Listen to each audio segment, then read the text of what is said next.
السلام علیکم ناظرین۔ سبا ایک ملک کا نام تھا۔ ملک سبا میں ایک عورت حکومت کرتی تھی۔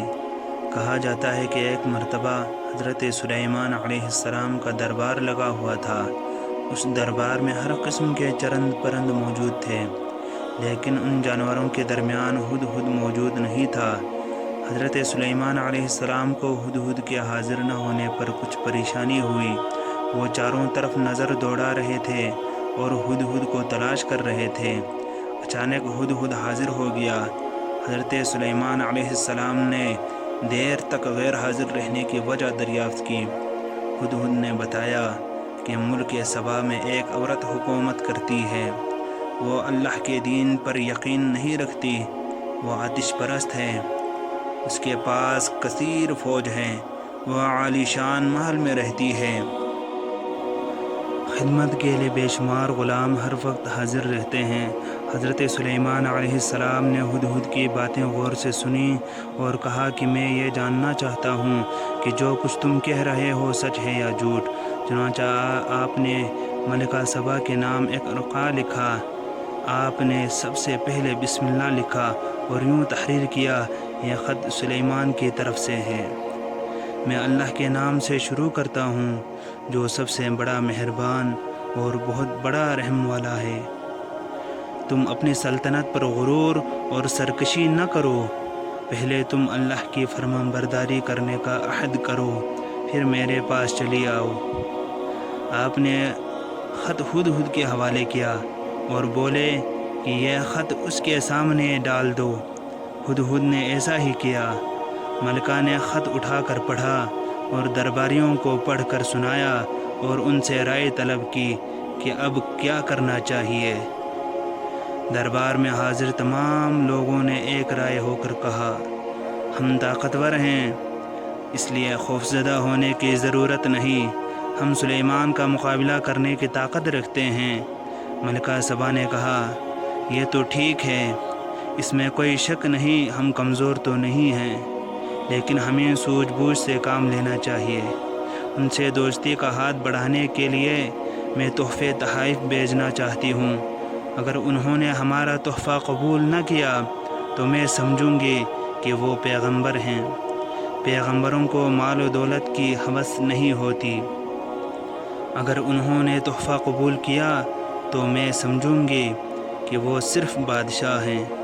بادشاہوں کو ملک گیری کی ہوس ہوتی ہے۔ میں اس بات سے خوف زدہ ہوں کہ بادشاہ جس ملک میں داخل ہوتے ہیں وہاں تباہی مچا دیتے ہیں، ہر چیز کو تباہ کر دیتے ہیں۔ ملکہ نے یہی سوچ کر تحفے تحائف بھیجے۔ تحفوں کا سامان لے کر خادم حضرت سلیمان علیہ السلام کی خدمت میں حاضر ہوا تو آپ نے فرمایا کہ میرا مقصد یہ نہیں جو ملکہ نے سمجھا ہے، میرے پاس دولت و حشمت کی کمی نہیں، خدا نے مجھے بہت کچھ دے رکھا ہے۔ میں چاہتا ہوں کہ ملکہ میرے حکم کی تعمیل کرتے ہوئے میرے پاس چلی آئے۔ اگر اس نے میرے پاس آنے سے انکار کیا تو میں لشکر لے کر پہنچ جاؤں گا۔ ملکہ کو رسوائی اٹھانی پڑے گی۔ خادم نے حضرت سلیمان علیہ السلام کا پیغام ملکہ تک پہنچا دیا۔ ملکہ نے روانگی کے لیے تیاری شروع کر دی۔ جب آپ کو ملکہ کی روانگی کی خبر ملی تو آپ نے ملکہ کا تخت منگوا لیا۔ جب تخت آپ کے سامنے لایا گیا تو آپ نے اللہ کا شکر ادا کیا اور حکم دیا کہ اس تخت کی شکل بدل دی جائے۔ جب ملکہ دربار میں پہنچی تو اس سے پوچھا کہ کیا تیرا تخت بھی ایسا ہی ہے؟ اس نے کہا کہ یہ تو وہی ہے۔ حضرت سلیمان علیہ السلام نے اپنے محل کو حیرت انگیز طریقے سے بڑی حکمت کے ساتھ تعمیر کیا۔ محل کا فرش شیشے سے تیار کیا۔ فرش کے نیچے پانی کی نہریں بہہ رہی تھیں۔ ایسا معلوم ہو رہا تھا جیسے یہ فرش نہیں بلکہ پانی ہی پانی ہے۔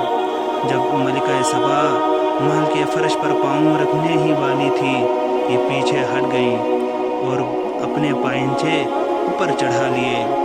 ایک خادم نے ملکہ کی حرکت دیکھ کر کہا کہ یہ پانی نظر آ رہا ہے لیکن پانی نہیں ہے بلکہ فرش ہے، پائنچے اٹھانے کی ضرورت نہیں۔ ملکہ یہ عجوبہ دیکھ کر دنگ رہ گئی اور کہنے لگی، اے پروردگار، میں نے اپنی جان پر ظلم کیا ہے، میں سلیمان کی بات مانتی ہوں، اللہ ہی تمام کائنات کا رب ہے۔ ملکہ سبا اللہ اور اس کے پیغمبر پر ایمان لے آئی اور حضرت سلیمان علیہ السلام سے نکاح کر لیا۔ یہ تھی ناظرین حضرت سلیمان علیہ السلام اور ملکہ سبا کا واقعہ کہ آپ نے کیسے ان سے نکاح فرمایا۔ اللہ پاک ہمیں انبیاء کرام کے واقعات سے سبق حاصل کرنے کی توفیق عطا فرما، آمین، بجاہ سید المرسلین۔